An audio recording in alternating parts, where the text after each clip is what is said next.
तोहर मर जाई। हमरा छोरी जदी दोसरा से करबू सगाई, हमरा छोरी जदी दोसरा से करबू सगाई, तोरा मारो में दीवाना तोहर मर जाई, मर जाई, मर जाई हो कुछो कर जाई।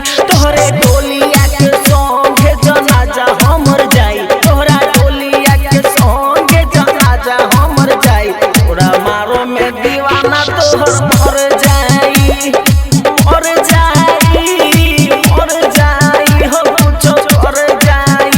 हमरा छोरी जदी दोसरा से करबू सगाई, हमरा छोरी जदी दोसरा से करबू सगाई, तोहरा मारो में दीवाना तोहर मर जाई।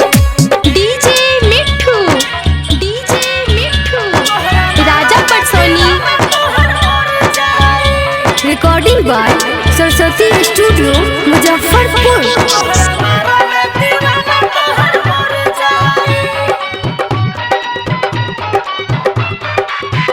जवन पंडित तोहरे साथ फेरा करवाई, उहे पंडित से बिहा हमर पिंड परवाई।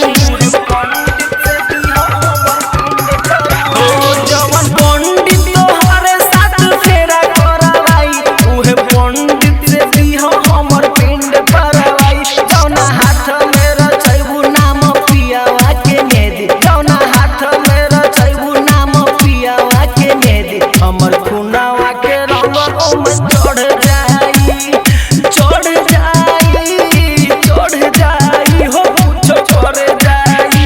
हमरा छोरी जदी दोसरा से करबू सगाई, तोहरा मारो में दीवाना तोहर मर जाई। डीजे मिठू, डीजे मिठू, राजा पटसोनी।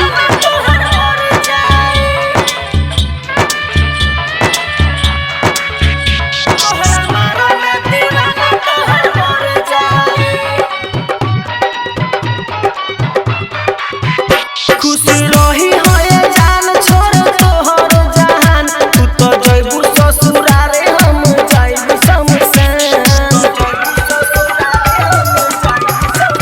तो खुश रही होए जान छोड़ तोहर जहान, तू तो जइबू ससुरारे हम जाइबू शमशान। राइटर सानू हमरा औरती के कन्हवा लगा द, राइटर सानू हमरा औरती के कन्हवा लगा द। जहाँ मंजिल बाबी जइया उहाँ चल जाई, चल जाई, चल जाई हो आगे चल जाई। हमरा छोरी जदी दोसरा से करबू सगाई, हमरा छोरी जदी दोसरा से करबू सगाई, तोरा मारो में दीवाना तोहर